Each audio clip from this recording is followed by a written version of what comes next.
1. And welcome everybody to another Smart Money Circle show. I'm Adam Sarhan. With me today is Jason Wilk, who's the founder and CEO of Dave.com, and it's a publicly traded stock. DAVE is the ticker. Jason, welcome to the show. Hey, thanks for having me. I really appreciate it. So Dave, Jason, can you tell us a little about how you founded Dave and your story and how you got to where you are today? Yeah, well, I'm a lifelong entrepreneur. I started building companies when I was in my dorm room in college. And that first business was a company called One Day Sports, which would help to liquidate golf product from major retailers at a significantly discounted price in a daily deal type setting. So we would sell last year's clubs for 50% off for 24 hours or until it was sold out. And the next deal would be the next day or until the other product sold out. It was a great business model. Started out as a senior in school and sold out when I got out of college. That journey led to quite a few overdraft fees while I was trying to build a business, pay for all my expenses, traveling back from San Francisco. And I always had in the back of my mind that my bank is terrible. I've been with them for 15 plus years. I'm getting hit with all these overdraft fees, and there had to be a better way. And so Dave was really the genesis of a lot of personal pain points related to consumer finance. I love it. So tell us a little about Dave, if you don't mind, what you guys do and the value proposition, all that fun stuff. Yeah, so today Dave is a company with over 8 million members. We are an app that is specialized in next generation banking services for our customers to avoid overdraft fees, minimum balance fees, and have a much better platform, which is powered by our AI underwriting engine. And our anchor feature of our checking account that we offer to customers is called Extra Cash. And that is a $500 cash advance that comes with no interest, no credit check, which our customers can tap into at any time to pay for things like rent, gas, groceries. And we found that to be an incredible differentiator when it came to launching us versus the incumbents. We actually started off as just a insights tool and cash advance solution for existing bank accounts. So you would download Dave, connect your Chase or Wells Fargo account, as opposed to overdrafting your Chase account and paying them a $34 fee for as little as $5 of overdraft. You would come to us for hundreds of dollars of interest-free overdraft protection. It was no surprise that our number one most requested feature from our members was for us to launch our own checking account. That was the vision from day one. And when we saw such huge customer demand, we finally realized that vision last year and launched a checking account to all members. And it's been a wild success for us. I love that. So members come to you. Let's talk about the customer acquisition process. How do you acquire new members? What are some of the ways that are effective for you as far as bringing new members on the platform? Great question. So we found that launching a new checking account would be very expensive from a cost per acquisition perspective. Banks pay hundreds of dollars, if not thousands of dollars, to market their banks. They have celebrity endorsers. We never thought we would be able to compete without raising billions of dollars to go pay that several $100 account opening cost.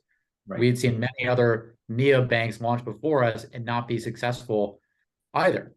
And so we really wanted to go to market with something that was unique. And every person we found in this country has had a problem with overdraft at one point or another.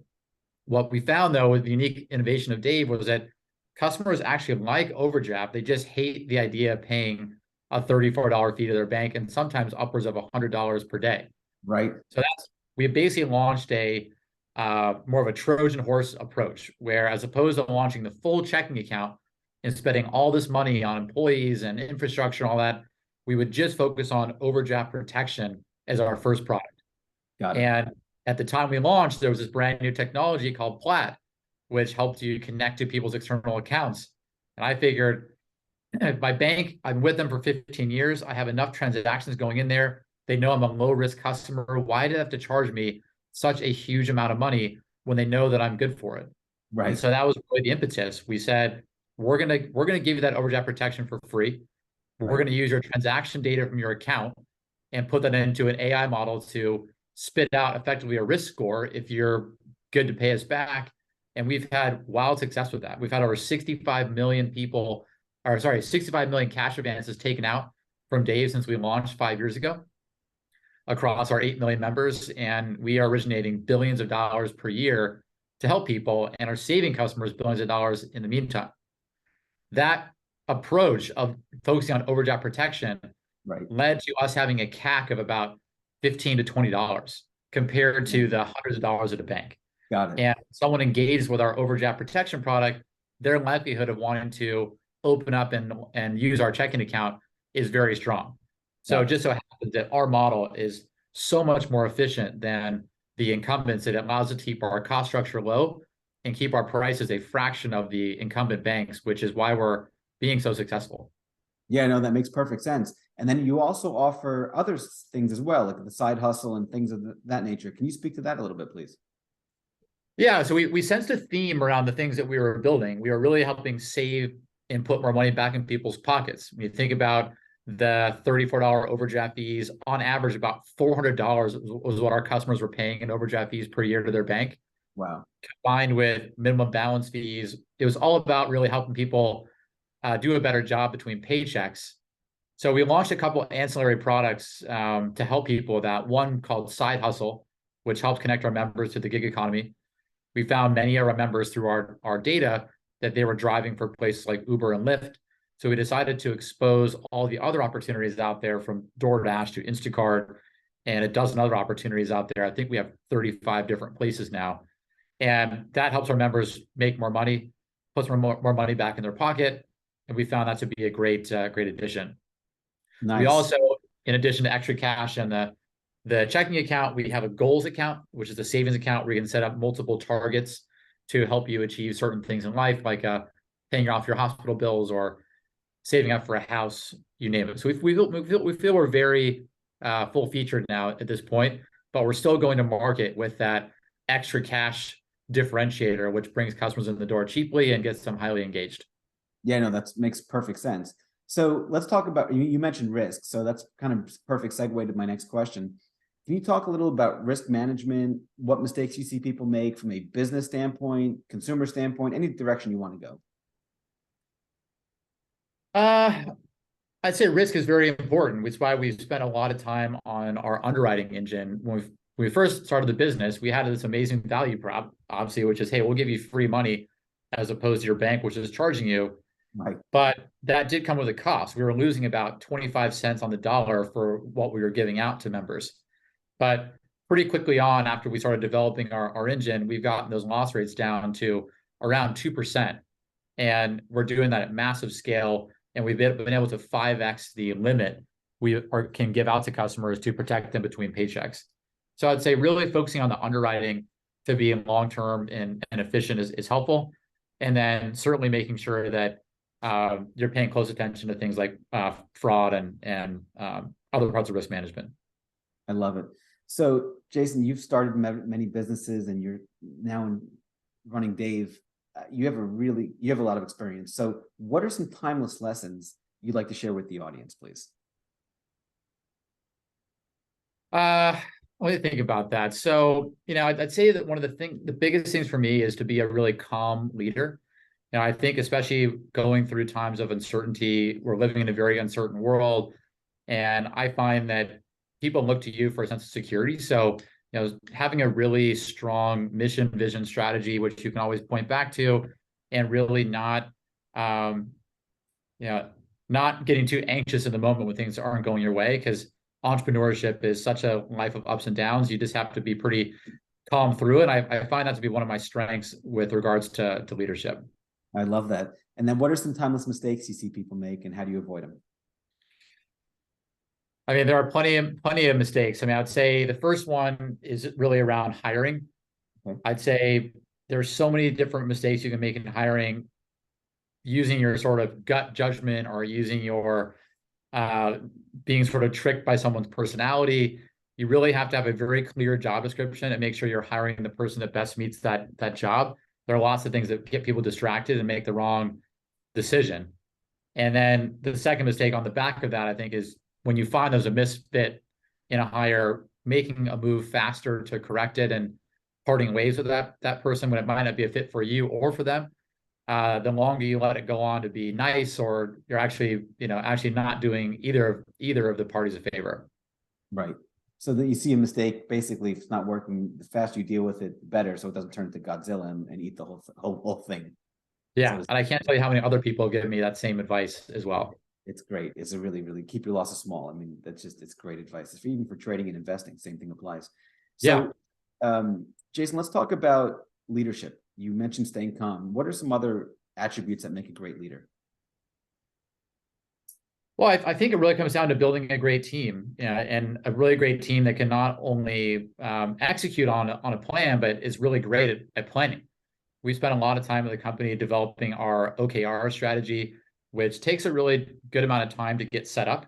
But once you have it going, the cadence you have of really checking back on your goals and giving people a framework to come up with their own ideas and execute on their own versus being a tops-down leadership organization.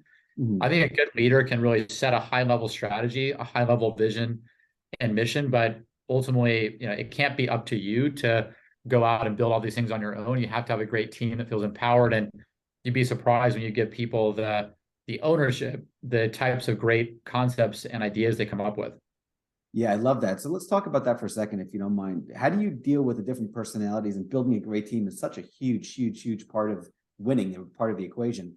How do you deal with it with personnel, like the inner office politics and personality clashes, but making sure everyone stays true to the mission, like put we above I, so to speak? How do you handle those situations? Well, first we have great check-in. So we'll have a weekly business review that kind of goes over our key statistics, but more important than that, we'll have a quarterly business review where everyone kind of does a retro on what they learned from the quarter, and also does a look forward on what they're planning to do for the next quarter, measured by their objectives and their key results. I think it's important to have that. The second component, I believe, is having a directly responsible individual within the organization. And we made an important change in our company a few years ago to make the product team the DRI. And we thought that was very helpful to have really one person responsible. We previously had a GM model where GM is sort of responsible for the strategy, but they have no ownership on the deliverability of things. We found that giving product the power to own things end to end was a really strong way to execute and plan. And it's been a game changer for us over the last couple of years. I love it. And what is if you can pick the best lesson you've learned about leadership, or some of the best lessons if you want to use more than one? I'd say it's not a race. I think ever since you're young, you want to be the best, you want to get there the fastest, but really building things for longevity is important.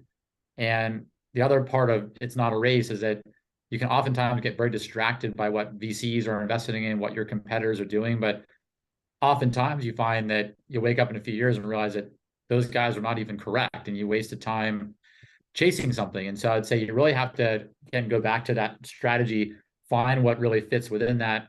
Does it help impact your long-term vision? And really ask yourself, is this a potential distraction? And am I just being, sidelined by something that may or may not be a fad? Yeah, that's really, really powerful. Like basically keeping your eye on the ball, making sure that you understand it's like an infinite game, opposed to where are we next quarter, and then staying aligned to the long-term goals. Actually, Warren Buffett talks about that, Jason, in his annual letter he just published. He calls it the American tailwind. And he gives, basically the stock market, the economy's up the last 50, 60 years since he's been running Berkshire Hathaway. And he gives all credit to the American tailwind, but most people don't even look past the next quarter, let alone position themselves for the next decade or several decades. So that's a really, really great piece of advice. Thank you for sharing that. Of course.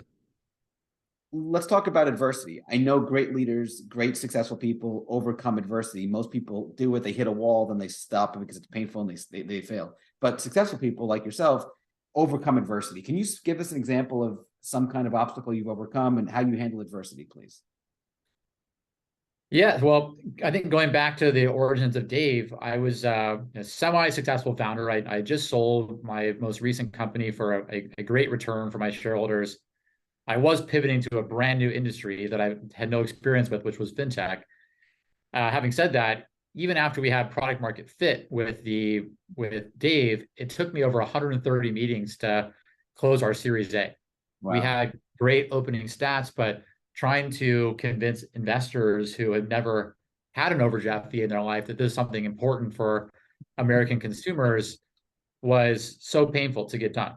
And once we really started to scale significantly after that, and other competitors started popping up, then all of a sudden we looked really smart.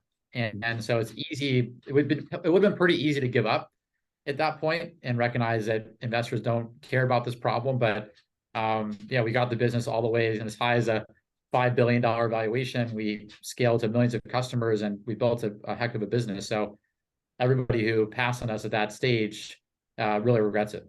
Yeah, for sure. I mean, it's phenomenal success, and that you're just getting started. I mean, you've only been public for a year now, so Yeah. yeah, no, it's really, really, really interesting. And plus, you have so many more offerings you can offer these people, not just one or two or three. You can monetize that in many, many other ways. Yeah, So, I'd say that's a key message for us with investors right now. We built a really strong business, and we're still very early on in our monetization. As of right now, I mean, we still very much rely on our acquisition engine, which is extra cash, and the checking business is still relatively nascent for us. Yet we're still north of 200 million annual revenue business last year. We are shrinking the gap towards profitability, and there's so many other things in consumer finance to ship to our customers to help them save money. You would have to be living under a rock to think that we can't grow lifetime value from here. And even if we didn't, we still have a great business tracking towards profitability, giving no credit to any future product opportunities. So I'd say, we are a really interesting company to take a look at when you think of it, of all the ways that banks make money that we are not currently doing as of today. yeah, and you're also not really impacted by the shenanigans that's going on right now, big picture, right? That's right. I think we've learned a big lesson about people who have, over $250,000 of assets and are in a bad rush to spread their assets across the country, across different banks. Right. But the average American consumer is having a hard time coming up with $400 for an emergency. So we're very much dealing with like a 1% problem here. And what the average American is going through, they need a stable checking account. The thing they need to be most focused on is cutting out fees, which is really hurting their overall cash flow position more so than any investing or putting it into treasuries or anything that's going on in major publications right now. It's not affecting the average person. Yeah, especially with inflation going on. That's a really, really good point. So, okay, Jason, as we come here, one of my favorite questions is, what advice would you give your 30-year-old self or 20-year-old self, and that you'd like to share with the audience? There's a few. I mean, I'd say, you have to enjoy the moment as a entrepreneur, or even just in your everyday career. I think everything goes by very fast, and you need to acknowledge when you have some wins, because they don't last that long, and pretty quickly you have to be dealing with the next issue. So, you really have to try and enjoy the moment. Like we talked about earlier in the call, making those hiring changes faster when you can sense something isn't right. Really doing reference checks on your potential partnerships you're going to do. I mean, whatever career you're in, I'm sure you'll come across different people you're going to partner with. Bad partnerships can slow you down a lot. And I think we could have learned a lot by taking a beat, doing some extra homework, looking around the industry to see if we were working with best-in-class partners. And especially within fintech, there's been a lot of smoke and mirrors with regards to partnership opportunities that I wish we could have looked around a little bit further. And we would be an even bigger company than we are today. Gotcha. And with the right partner, it can accelerate your growth even further. I mean, 10x. Yes. Yeah, that's a really, really good point. Well, beautiful. Well, thank you so much, Jason, for coming on the show. The best way for people to get a hold of you is dave.com, and they can open up accounts there and learn more there. Or yes. Beautiful. Yeah, that's right. Excellent. The stock ticker is DAVE. Thank you, everybody. Thank you, Jason. Hopefully we'll have you on again soon. Thanks, Adam. Appreciate it.